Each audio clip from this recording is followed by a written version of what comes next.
Alright folks, what's going on? It's the old soldier coming at you today from Robeson County, North Carolina, where it got down to 31 degrees last night. Yep, it's cold outside. Figure we were going to get one more cold snap before spring fully sets in, because it's going to be this cold again tonight. Alright, I'm going to cut the chase this morning. Some things to talk about.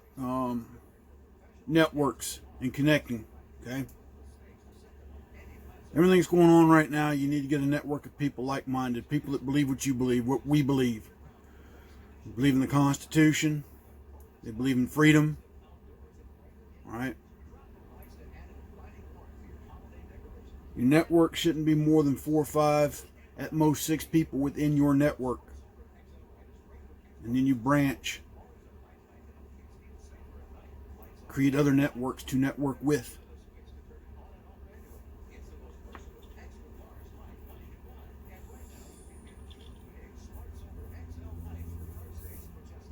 Communications.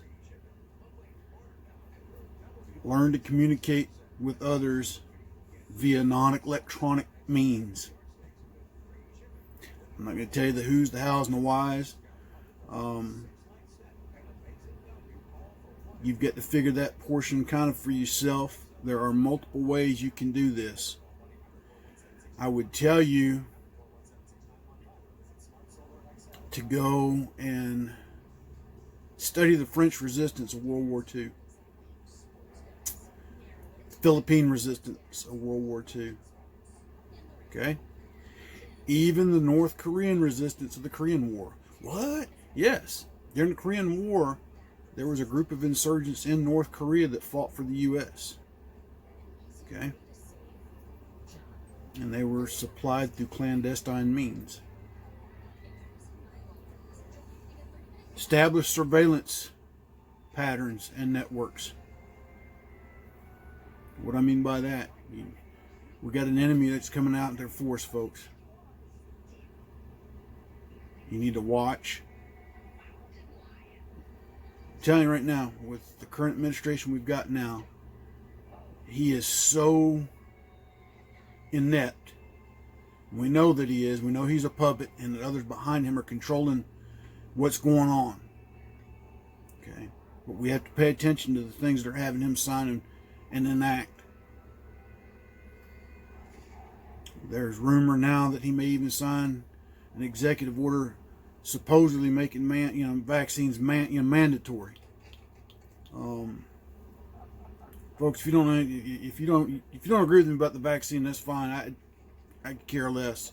I'm not an anti-vaxxer, but this COVID vaccine, I will not put in my body, because it's not a vaccine. My research tells me it's not a vaccine. My gut tells me it's not a vaccine. All right. It's all about control and subjugation to follow their thoughts, their mindset on how things ought to be done, and I refuse to comply. But you need to be able to surveil and observe and take note of what's going on in and around your community. Okay? These so-called mass inoculation sites, mass testing sites, periodically drive by them and see how actually crowded they are. Check the quality of the workers there administering these things.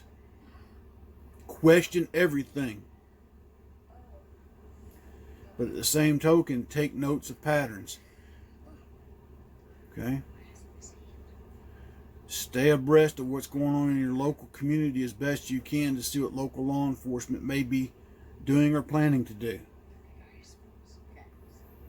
There are many sheriffs that are not in agreement with what they're talking about doing with the Second Amendment, but there are some that are. Know who's who and what side of the fence they're on. And again, observe. There's another reason. We'll call it target planning. Okay? In the words of Martin Luther King, civil disobedience. That could be a very possible next step in things to come. And why I say civil disobedience, I don't abdicate, or abdicate, poor choice of words. I don't endorse or condone violence as of yet, per se, to protect our freedom. But I'm afraid the time's going to come. Just when and what the catalyst is going to be to set it in motion, I don't know. But target planning. Look at things that are going to go on in your community and see how you can inadvertently disrupt things. You may not stop it, but you may slow it down for a moment to where other attention can be focused on it. And finally, within your groups, your networks, the people you're going to affiliate with and associate with, realize at the end of the day, you're all not going to agree 100% on everything, and not to argue over the smaller points of things. Just agree to disagree on certain things, and set yourself a common goal of what you want to do within your network and your community. Okay? Work towards that.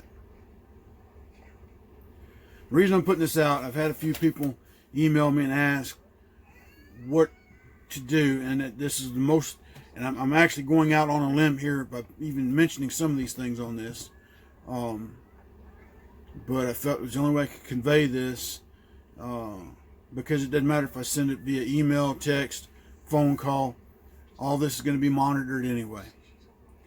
And at the end of the day, because you can get this online, because I did the other day, download the Special Forces A-Team Planning Guide. A lot of good information in that guide. And it's public knowledge. Okay. I would also recommend any books on the Celia Scouts. Anybody know who those are? Okay. The Rhodesian War. All right. 3-2 Battalion. Read up on 3-2 Battalion and their intelligence gathering. Okay? Study the conflict in what was formerly known as the Southwest African Territory, now known as Namibia. There's a lot of intelligence lessons learned in that Bush War. Okay. Especially when it came to hearts and minds. Specifically, read up on how the South Africans turned terrorists and had them switch sides to fight for them, and to good effect, I might add. Very good effect. Those are some things you ought to be studying.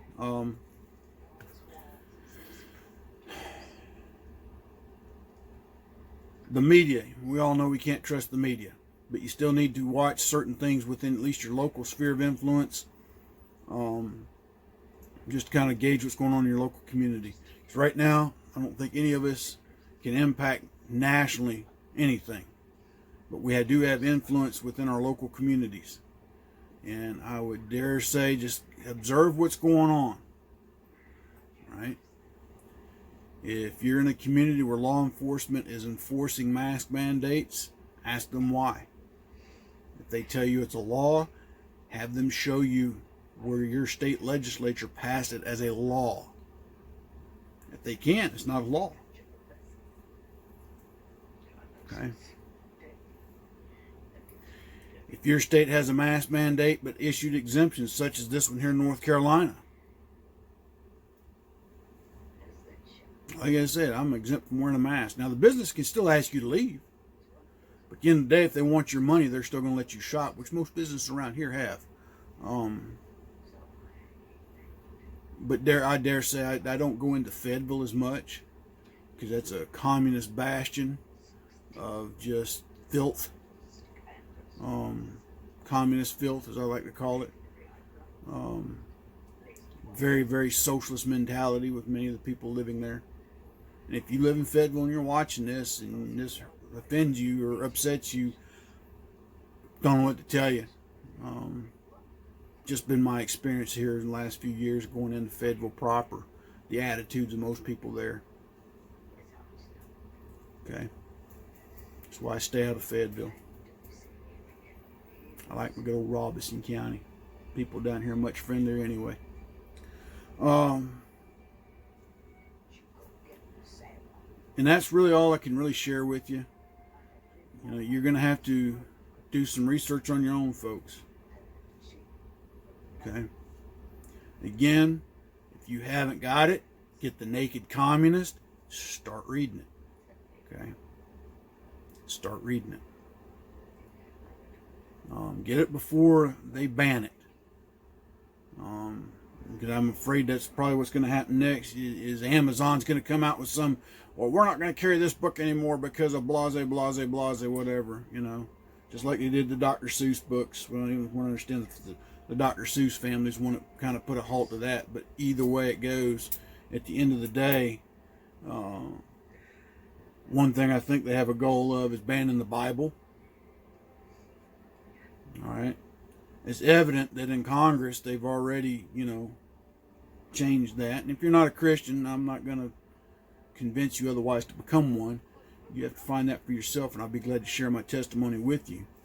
But to say that our forefathers didn't use the Bible in writing the Constitution and the Declaration of Independence, and really honestly some of the laws that were enacted, I would argue with you all day long that they did. Okay. The Ten Commandments for many years were in many courthouses as a rule of thumb and a guide for judges to live by. And I forget how many years ago it was, the judge in Alabama who was taken out of office because he refused to take the Ten Commandments down out of his courthouse. Okay? Whether you believe in God or not, those Ten Commandments were a moral guideline to live by. Still are today, in my opinion. If you disagree with me, so be it. I'm not going to argue with you. At the end of the day, that would be just a point we'd have to agree to disagree on. Okay? I'm not here to preach, but I will share my testimony if you want to hear it, in hopes that you'll accept Jesus Christ as your Lord and Savior. But at the end of the day, our freedoms are in jeopardy. Whatever, you know, our liberty is in jeopardy. And to me, that's one of those things, is the freedom of religion, the freedom of worship. Okay? One of the things Stalin did when he took power was to limit the influence of the Eastern Orthodox Church within the Soviet Union, to the point that they were negligible. I say negligible, that they had little impact on the community. They were marginalized and demonized to the point that those that were of true to faith basically had to go out in the middle of the night in secret to worship. Same thing when Hitler came to power. He marginalized and demonized the Catholic Church. Okay. And I'm not going to get into the arguments about denominations, folks. I know there's some people out there that, and we can talk about that at a later date, about how the Pope and Rome is more of an evil political power than they are a Christian nation. Okay. It's not to say that all Catholics are bad. No, I don't know many Catholics that are truly saved. But I know many Baptists that are in power that aren't saved. So it can go either way. We can argue that another day, though. Okay. Bottom line, end of the day, the only way to heaven is through Jesus Christ. You can't be a good person and get there. Okay. Enough of that. I get out of the pulpit. But I wanted to share this with you this morning. If you have additional questions, you can email them to me at rantsofanoldsoldier@gmail.com. If I feel the questions are too specific in nature, I'll let you know, and we'll figure out another way to get the answer to you. Okay? And the reason I say that is I feel that, you know, I'm starting to see some of my comments people make on my post. They'll pop up and then they get deleted. I don't know if that's YouTube or some other entity. I've also noticed that some of the channels I've been subscribed to, I've been dropped off of, and I've had to go back and resubscribe, and I'm afraid that's also happened to some of the viewers of this channel. And whatever the case may be, whatever the algorithm YouTube's using, okay, I really need to pay attention to more what Uncle Al says. Uncle Al's been on this for quite a while. But anyway, that's what I got for you today. Y'all stay safe, stay vigilant, stay armed, keep your ear to the ground, keep your neck on a swivel. And to my brother out there in Georgia, Kyle, anyhow, anyway, brother, God bless, take care. And I'll try to get one out tomorrow. We'll see how the weekend rolls. Hopefully today they're going to come in, I'm hoping, to start the footers. We'll see. Ground may still be too damp from the downpour we got. But anyway, folks, y'all take care. It's the Old Soldier out.